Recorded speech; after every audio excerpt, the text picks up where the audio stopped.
Hello all, I am attempting to read 100 books in 2025 and I just read How to Sleep at Night by Elizabeth Harris, and I expected to enjoy this book because it's written by a former journalist and it is also a political novel and I like political novels. I hated it. I wanted to give a little ranty review, so I decided to make it members only because I'm also a writer and I don't want other authors to feel taken down or dismissed or looked down on by me. But I have to get these thoughts off my chest.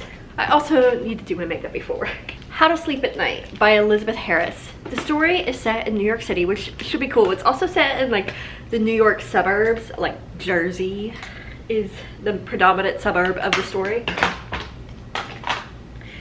In the story, you have two gentlemen who are married, and one of the spouse says, I want to run for political office, and his husband is like, okay, cool, but aren't you more conservative leaning lately? And he goes, yeah, I'm actually like a full-fledged Republican, and I'm going to run as a gay conservative in the suburbs of New Jersey.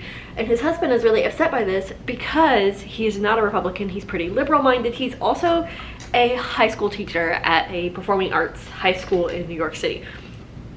If I found out my husband was both conservative and going to run for office, my number one concern would not be what will people think of me.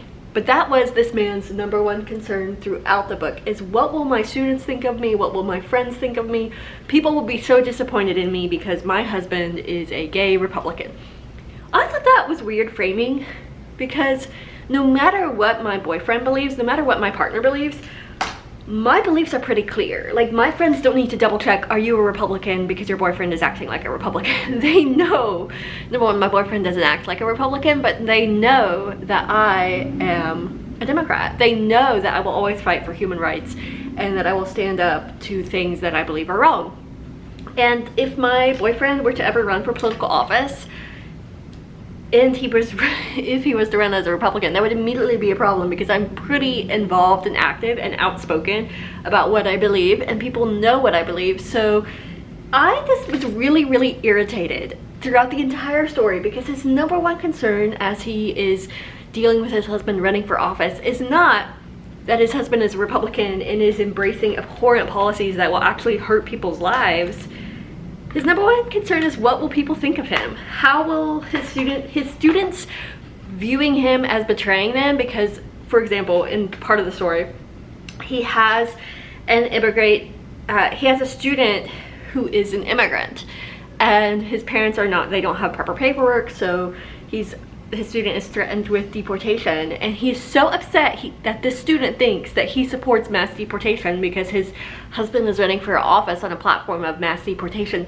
He chases his student down in the middle of the high school hallway and yells at him to say, why are you upset at me? Why are you upset at me? And he's like, I don't support my husband's policies. You can't be upset at me. I'm like, this is a teenager that you're yelling at because your husband is running for office and embracing these horrible policies. Why are you yelling at a teenager to forgive you and not look down on you? This is a child you're yelling at. And I just was like so grossed out by it, because we're supposed to empathize with this guy. We're supposed to feel bad for him.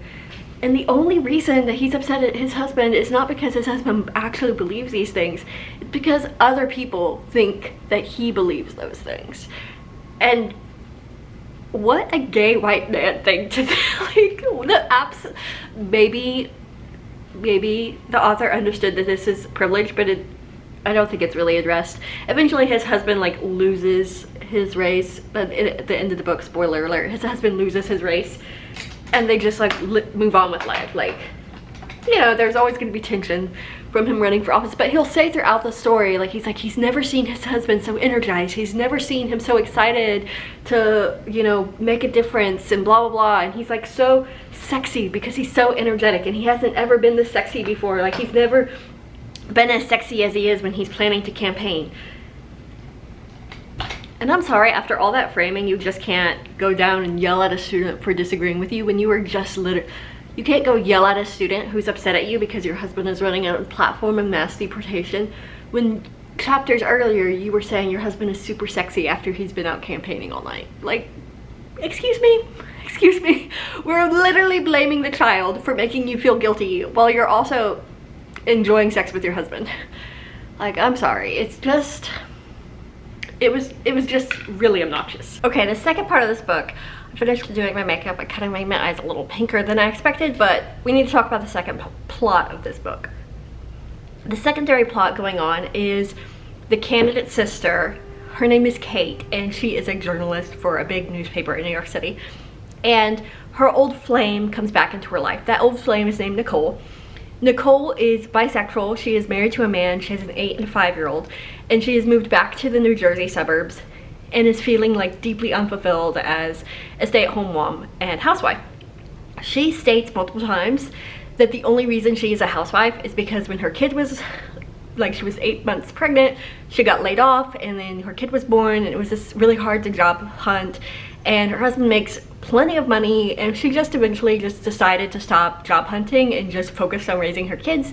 But now they moved back to the New Jersey suburbs from Kentucky, where they lived for a few years, and she is like ready, she is looking for more fulfillment in life. Something about her that you find out pretty early on in the book is that when Nicole and Kate were together, Kate was single, Nicole was not. Nicole had a girlfriend and was actively cheating on her girlfriend to be with Kate, and eventually Kate stopped reaching out to her because she needed someone who was like more committed than just using her as a mistress, basically. So we have established early on in the book that Nicole is a cheater. Nicole cheats on people. And it's just like so frustrating that I'm supposed to empathize with this woman who cheats. And number two, she's bisexual.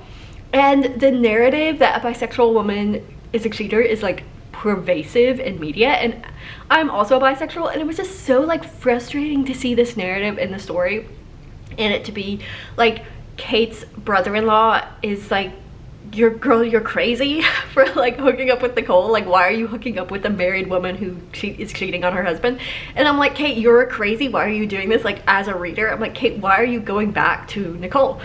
And Nicole's problems that lead her to cheating are the same problems that led her to cheating in both of her relationships. She is not fulfilled in her relationships. She seeks out her internal validations. She seeks out validation by being in a relationship with someone who's more successful than her, and then she cheats on them because while they're validating her, she is feeling unfulfilled, especially sexually perhaps, and then she seeks out someone else to like fulfill, to like balance out her life, to bring the thrill that like she needs because she is not doing anything other than relying on her partner, whether that partner is a man or a woman. And that was like a pattern when she was young, it's a pattern now that she's married, and it's a pattern Kate, her ex, knows. And Kate still lets her like waltz back into her life and treat her the exact same way when she was 20. And it was just like so frustrating. And also Nicole portrays her husband as the villain, and it was so annoying to see her just like constantly dismiss her husband, who is fine. He's an average man, he likes golf, he has a job. One thing she said about him is like, oh, he was so attractive. He's 15 years older than her. He was so attractive when he was young, but now he's getting old and his jawline is not like as sharp as it was when he was young. His jawline is kind of like fading because he's getting old. I'm like, girl, you are also getting old. Like, you are judging your husband because he's aging. And that just makes me think that you will always cheat on your partner because they're not as attractive to you as when you first got together with them. Like, everyone is going to age. Everyone's going to look different than when you got together. And we're supposed to like be hating on this man. I think we're just supposed to hate him because he's a man, like the way it's written. He is perfectly fine. Yeah, he doesn't pay as much attention to Nicole as Nicole wants him to, but he's living his life. Nicole is living her life. He doesn't do what Nicole does. Yeah, he's sitting in the living room watching golf, and you want him to talk to you, and that's like a big moment in the book where she's like, he's watching his golf game. Well, when she says, hey babe, can you turn this off? He turns it off and he talks to her. Perhaps he doesn't realize that she needs more emotional validation and that she needs more conversation with him, but she also doesn't communicate her needs at all. And then she tells him, I'm going to a Yankees game, and she goes to the cubbyhole and dances with her ex-girlfriend all night and cheats on him. And it was so frustrating to me because it was pretty clear that this man would not have cared if she went to a gay bar. Like, it was so clear he would not have cared if she went to a gay bar. She did not want him to know she was going to a gay bar because she was going with her ex-girlfriend, and she didn't want him to know that. Like, so she made up a Yankees game. She was also like a terrible liar. Like, it was really clear that she was lying, and her husband was like, okay, and like didn't want to like disrupt their marriage, so he was just so that was his fault.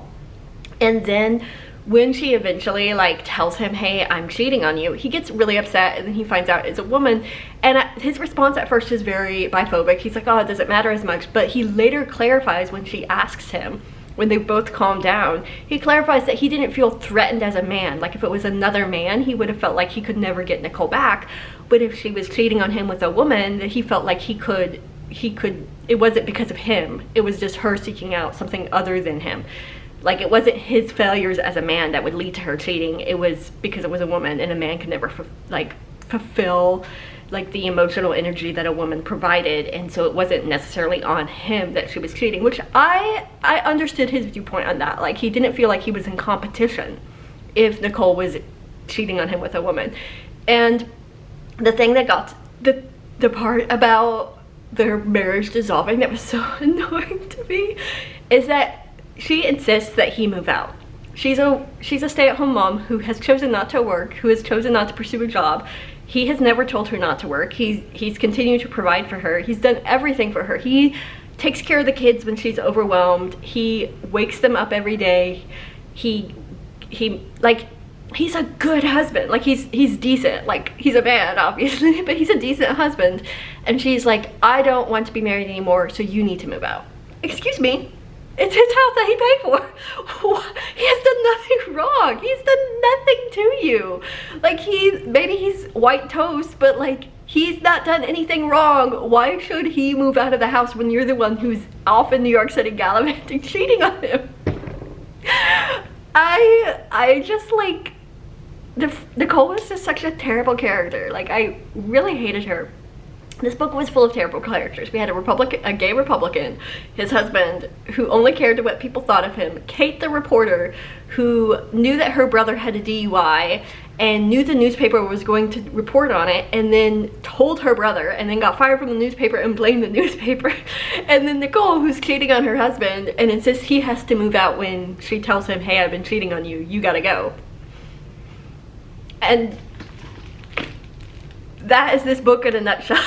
Like, how was I supposed to like this book? I read it because look how thin it is. It's like 250 pages.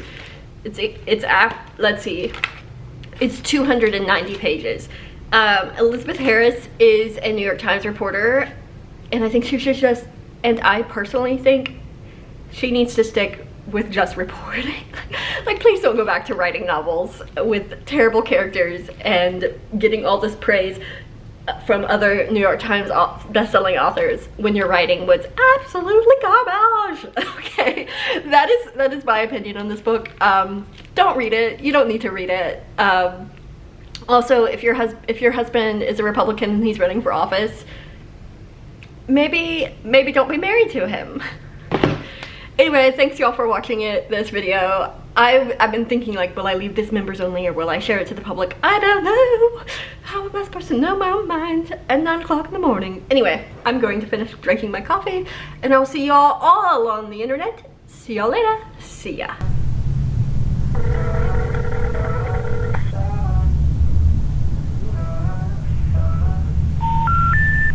We're sorry.